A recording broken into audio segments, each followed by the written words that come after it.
Olá, amigos! Sejam muito bem-vindos a mais um episódio da série Céia Tenho Tanto para Lhe Falar. Aqui, a gente abre o coração para ouvir histórias de quem trilha há anos esse caminho de amor, aprendizado e transformação junto ao Céia. Cada convidado nos mostra um pedacinho da alma dessa casa, suas vivências, desafios e o que aprenderam com o Evangelho em ação. Hoje teremos uma conversa especial, repleta de afeto e de fé.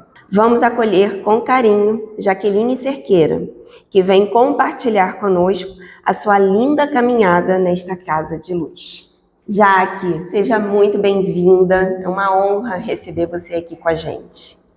A honra é toda minha, realmente é um privilégio fazer parte desse projeto, assim como é uma bênção fazer parte dessa casa, né, por esses longos anos aí que a gente tem estado aí na batalha por dias melhores, por ser uma pessoa melhor, né? Conta pra gente em que ano você chegou ao Céia, como é que você chegou, se você veio por alguém, como você estava naquele momento. Fala um pouquinho pra gente como é que foi esse primeiro contato. Eu sou muito ruim de datas, né? Eu lembro que eu cheguei aqui na década de 90, mais ou menos tirando um parâmetro pela idade do meu filho, né? Eu vim de formação, não vim de um lar espírita, né? Embora a minha família fosse, na minha infância, um bandista. Aí depois eu frequentei muitos anos a igreja católica, sabia a missa de cós salteado, mas aquela coisinha que fica faltando, né? Alguns questionamentos que a gente faz, enfim. E aí eu sempre falava assim, eu queria muito conhecer um centro kardecista, ainda usava esse termo, porque não conhecia nada, né? Queria conhecer. Aí uma vez uma amiga falou, tem lá na Cisplatina. Na ocasião eu morava na Vila da Penha, não conhecia nada no Irajá, adiei essa vinda. Aí depois um amigo do meu esposo o convidou para vir à casa conhecer. Inicialmente veio ele, né? E na sequência então eu vi. Eu vi para o Céia pelo amor, não vi pela dor. Muitas dores e grandes dores chegaram depois. Eu sempre digo assim que eu fui preparada, né? Essa minha vinda para cá foi uma preparação para que eu tivesse alicerces e estruturas para o que estava por vir. Entendi. Então, primeiro veio seu marido e depois veio você. Isso. E qual foi a primeira impressão que você teve aqui da casa quando você chegou? Eu quando cheguei, assim, eu só pensava assim, eu quero fazer parte disso, né? Que lugar lindo, e as músicas me encantavam, eu gosto muito de música, né? Eu falava, meu Deus, aqui eles cantam. Então isso, eu lembro que uma coisa que foi desencadeadora nesse sentimento foram as músicas, né? Eu gostava muito de cantar.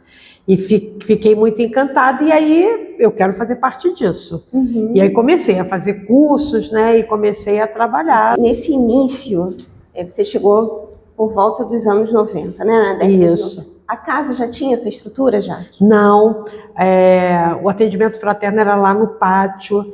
Estava tendo, acho que a obra daqui, porque a gente via muitas tábuas no chão, movimentação de obra mesmo, né? Então era esse o cenário quando eu cheguei. Só tinha esse... Não, da frente, o né? da frente, eu faço uma confusão bárbara. Né? Só tinha o prédio da frente, esse aqui ainda não tinha, não. Entendi. Então você chegou aí, o Céia também estava se transformando fisicamente, também, né? Muito legal. Crescemos juntos. Eu lembro que houveram reuniões que pessoas ficavam em pé no Salão Francisco, que não tinha, né, lugar para todo mundo, né? Muitas pessoas ficavam na escada, nas janelas, em pé, porque ainda não existia, né, as reuniões do Salão Kardec. Então era realmente necessário, né?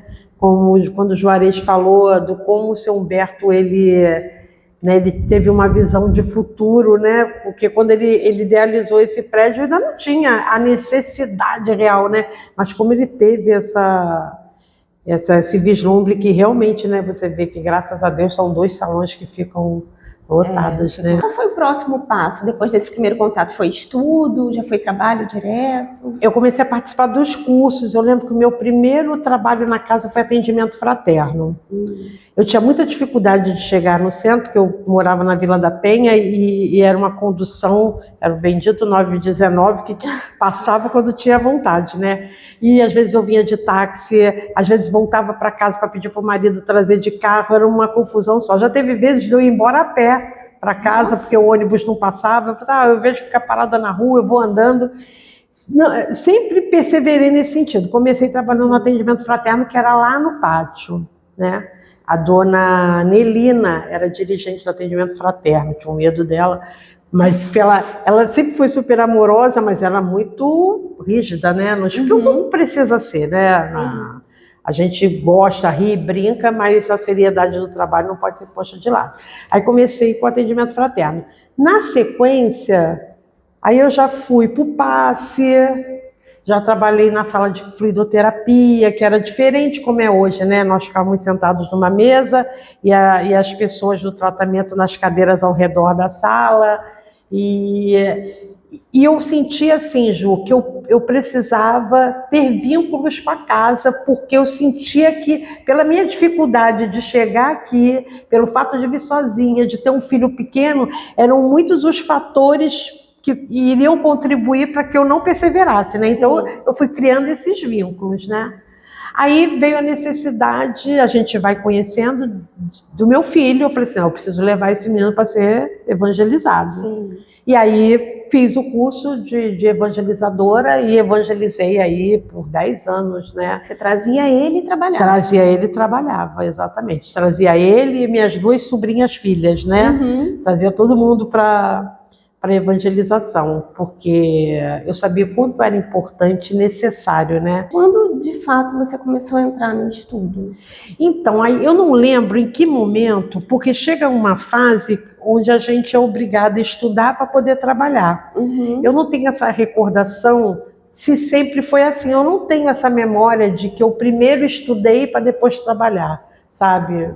Eu não tenho essa memória. Mas eu lembro que a gente precisava ter uma frequência, não bastava estar matriculado no estudo, né? A gente precisava vir. O Juarez tomava muito conta, né, das frequências. Já recebi cartinha dele, porque como muitos, né, eram aquelas pessoas que vinham uma vez no mês, no estudo. Aí um belo dia recebo eu no atendimento fraterno, já recebi pelas mãos da Glaura, que era dirigente, né, a cartinha do Juarez, tive que ir lá me explicar por que eu faltava tanto e tal. Eu não tinha ainda, Ju, eu estudava por obrigação, porque eu gostava de trabalhar. E para trabalhar eu precisava estudar. Né? E aí aquilo teve uma virada de chave na minha vida mesmo. É claro que eu passei a ser mais assídua, eu estudava com seriedade, mas essa virada de chave mesmo foi quando eu passei a facilitar. Aí foi um encantamento, sabe? Que preparar a aula, o aprofundamento, é muito diferente da gente ler e vir assistir a aula, ou às vezes nem ler, né? Só vem para a aula. Então esse aprofundamento foi me trazendo assim uma gama de conhecimentos, sabe? Que aquilo foi me encantando cada vez mais. Eu sou muito apaixonada por isso. Você chegou a perceber, né? E aí eu vou fazer esse combo aí do trabalho com o estudo. O quanto que te ajudou na sua vida lá fora? O quanto que te transformou? Você consegue Então, quando a minha sobrinha filha estava com 9 anos, meu filho estava com 6, ele já frequentava aqui a evangelização, a gente se deparou com Mariana com tumor na medula, né? Uma cirurgia muito difícil, e ela ficou mais ou menos 1 ano paraplégica. Então a nossa vida mudou de ponta cabeça. E ela fazia tratamento aqui na casa, né? Participou muito da sala de cura. Quando ela conseguiu, porque até então, quando ela não se mexia nada, ficava mais difícil, né? Quando ela começou a ter alguma locomoção, a gente trazia ela aqui para a sala de... E durante muito tempo a gente ficou acompanhando esse processo, porque deu um grau intermediário assim no tumor dela. Então o que caracterizaria uma malignidade seria um retorno, né? Então, e a gente perseverava aqui. Então, isso foi um alento para a gente, sabe? A gente tinha uma confiança tão grande pelo que acontecia na salinha com ela, a gente se sentia muito amparada e acolhida, né? Isso foi por volta do ano de Mariana 85, por volta do ano de 94. Quando chegou no ano de 98, eu perdi meu marido, né? Perdi meu marido, ele foi assassinado. Eu com o filho, ele foi assassinado em abril, em julho, Jorge que faria 10 anos, e é complicado demais, né? E aí, eu lembro quando eu cheguei com a notícia, né, que eu fui para o hospital, não havia nada a fazer, ele vem correndo me perguntar, mãe, é verdade? Eu levo ele para dentro de casa, e quando eu dou a notícia a ele, a primeira cena que você vê é o desespero no olhar, né? Uhum. Aí eu falei assim, meu Deus, e agora? Aí o que eu faço? Espiritismo nele, já era uma criança evangelizada, graças a Deus. Aí o meu filho, o que a gente aprende no centro, né? Aí ele, que ninguém morre, né, mãe? Aí eu falei assim, então, a gente só não vai ver mais o papai fisicamente e tal. E isso foi uma ferramenta para mim, assim, muito importante. Mas eu não podia sofrer. Meu pai não aguentava me ver triste, meu filho, todo mundo sofria com o meu sofrimento. Mas eu parecia que eu ia explodir. Uhum. E aqui tinha reuniões sextas-feiras, que era o momento do reencontro, que era com a Arisa, o Zé Inácio. E aí, às sextas-feiras, eu vinha para o centro sozinha, e era meu momento de chorar. Aí eu assistia a reunião, chorava. Às vezes as pessoas perguntavam, você está bem? Eu, não, estou bem, mas eu precisava, né? Estava lá. E saía daqui pronta para mais uma semana, porque a gente precisa ser forte, né? Uhum. Às vezes sem ser, mas às vezes precisa ser. Então, essas coisas me ajudaram muito, sabe? O centro me ajudou muito. Eu lembro que quando eu evangelizava na época, aí eu avisei que eu não viria no sábado, né? Por conta desses problemas que eu estava... Isso aconteceu no domingo. Aí no próximo sábado eu avisei que eu não poderia vir. Aí no outro sábado eu vim. Porque eu sempre entendi que o trabalho é aquilo que dá força pra gente, né? Uhum. E aí eu lembro que nada foi dito, mas os abraços que eu recebi, sabe? E aí, é vida que segue, né? Como diz o Chico, tudo passa. E passa realmente, eu tenho essa frase até na minha casa. E passa mesmo, tudo é crescimento, tudo é evolução, tudo é aprendizado, né? E a gente vai tocando a vida, né? Graças a Deus, hoje estamos todos bem, graças a Deus. Todo mundo que senta aí, que traz dores tão profundas, como é a despedida de amores, o conhecimento espírita e a gente reconhecer que a vida continua, né? Que esse amor ele continua vivo. Exato. E que está amparado, né? A certeza que a gente tem que a espiritualidade presente nessa casa ampara os nossos amores, cuida deles, não vai tirar a dor.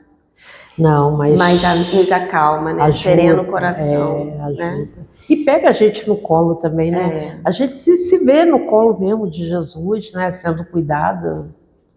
É maravilhoso, né? Sim, maravilhoso mesmo. Passando por tudo isso, né? Como é que você conseguiu se estruturar e se manter aqui na casa? Porque você continuou trabalhando. Você Aí houveram períodos assim que eu me afastei da casa por questões mesmo de trabalho. Teve um período, logo no início da minha vez que eu arrumei um trabalho, eu trabalhava de 7 da manhã às 10 da noite, né?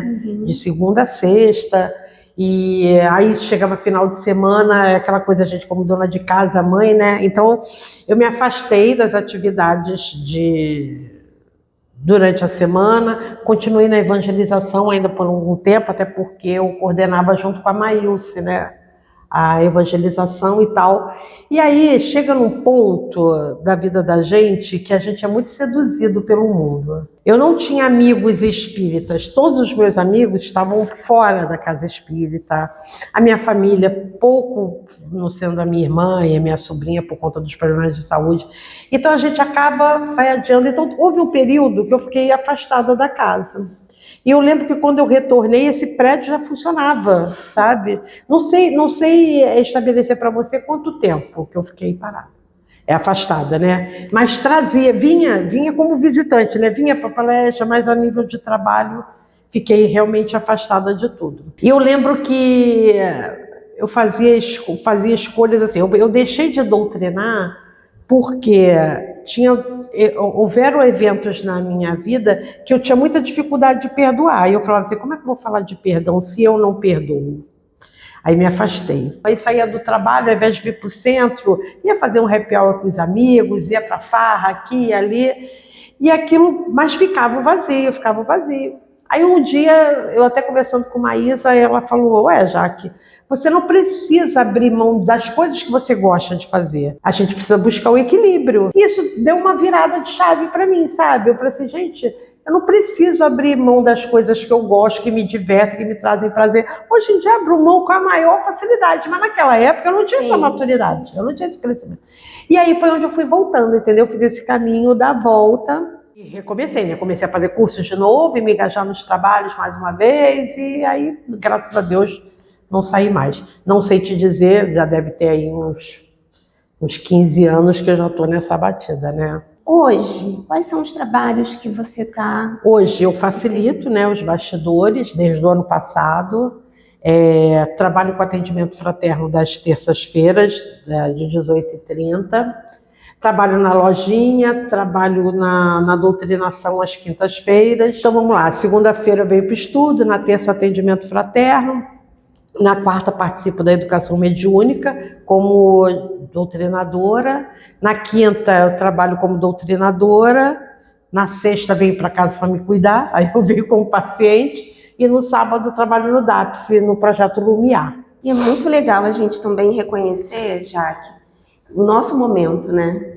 Lá atrás, né, você tinha um outro momento em que você não queria abrir mão de algumas coisas, e tá tudo bem, buscando esse equilíbrio, né? Sim. E hoje você já tem uma outra cabeça, maturidade, né? Um pouco mais de experiência, e você já consegue fazer novas escolhas, né? Melhores escolhas. Melhores escolhas, né? Porque a gente vai amadurecendo, né? Mas eu acho que respeitar também esse momento nosso é importante. Porque às vezes a gente olha para trás e vê, nossa, fiz essas escolhas, mas era o meu momento. Hoje eu sou diferente, né? E é legal perceber isso, essa evolução, né? Que em nenhum momento... Eu gosto disso, né? De ter conseguido o que para mim é um processo evolutivo, né? Embora hoje em dia... muitas vezes a gente é criticado quando você fala assim, nossa, quantas coisas que você faz, porque as pessoas também não entendem bem, né?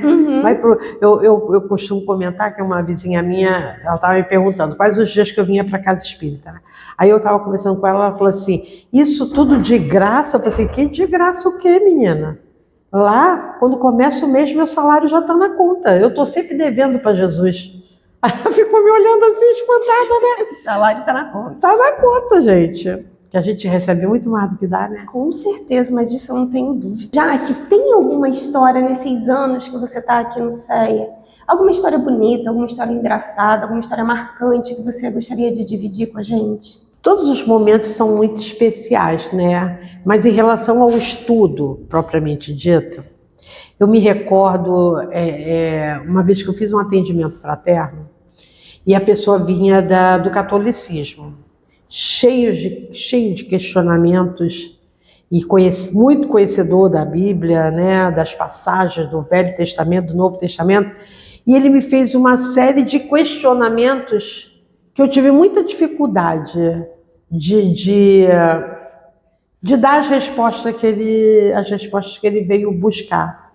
E aí eu entendi como o conhecimento faz falta. Quando você estende a mão para o outro. Você tem que estar em condições de dar, você tem que ter o que dar, né? Você não pode estender mãos vazias, né? Então a dificuldade de argumentação que eu tive com esse irmão me fez entender a necessidade do estudo. Hoje eu tenho a consciência de que quando chega assim, uma situação mais complexa, né? Eu paro para pensar, e às vezes numa passagem de Jesus, numa parábola, que não é nada da minha cabeça. Eu uso aquilo e trago como um exemplo, como uma motivação, um estímulo, né?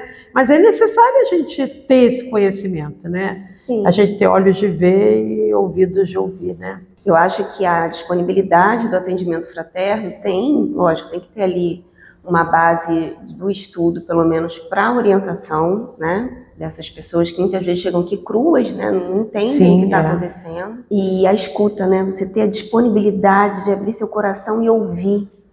Porque muitas vezes o que a gente está precisando quando a gente vem, né? Exato. E aí sem achismos, sem dar palpite, sem opinar na vida do outro, não. É só trazer mesmo os conhecimentos evangélicos, né? E fazer naquele momento a pessoa entender que tudo passa. E passa mesmo, né? E um outro ponto muito interessante, a gente deixar de ser crítico, né? A gente entender o outro. Eu me recordo, uma vez eu fiz um curso para escolhas de mães que viriam, né, para serem assistidas no CEA e tal. Foi com a dona Neide esse curso.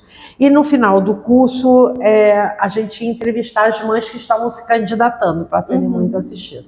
E, né, no final do questionário vinha escrito assim: se você pudesse ganhar alguma coisa hoje, o que você ganharia? E aí, eu preenchendo, né, o questionário. A pessoa, essa mãe, não tinha nada em casa. Não tinha uma cama, tinha um fogão, as crianças dormiam no chão. Eu falei, se você pudesse ganhar alguma coisa, o que você gostaria de ganhar? Aí a pessoa falou assim, uma televisão. Aí nossa, a pessoa não tem uma cama para dormir, quer ganhar uma televisão, que o raciocínio da gente é rápido e crítico, né? Sim. Eu na mesma hora pensei isso. E aí ela veio na justificativa, que ela saía para trabalhar, ela trabalhava recuperando caixotes no SEASA, e ela ficava com muita pena porque os filhos ficavam na janela dos vizinhos assistindo a TV dos vizinhos. E uma TV dentro de casa seria uma forma dela manter as crianças dela dentro de casa. Olha só. Isso, eu estou falando de coisa de 20 anos atrás, né? Olha isso, como a gente primeiro aponta, julga, né? Então essas vivências, né, vai trazendo essa consciência para a gente apontar menos dedos, né? Realmente é um grande aprendizado já. Muito. Agora a gente já está caminhando mais para o final e eu queria que você me falasse o que o CEA ele representa na sua vida em uma palavra e por quê? Escolhas. A gente aqui aprende a fazer escolhas melhores, mais assertivas, né? E a vida é feita de escolhas, né? Eu hoje escolho estar aqui. Aqui é minha casa. Eu falo para as pessoas, né? Eu sou uma pessoa muito alegre, muito brincalhona, mas isso de forma alguma diminui a seriedade com que eu trato todos os trabalhos que eu realizo aqui na casa. E eu falo que quando eu passo naquele portão de entrada, é como se eu transpusesse um portal, né? E aí eu incorporo a Jaqueline que eu quero ser. Nem sempre consigo do portão para fora, mas aqui dentro eu já consigo ser. E aos pouquinhos a gente vai levando isso, né, para a rua.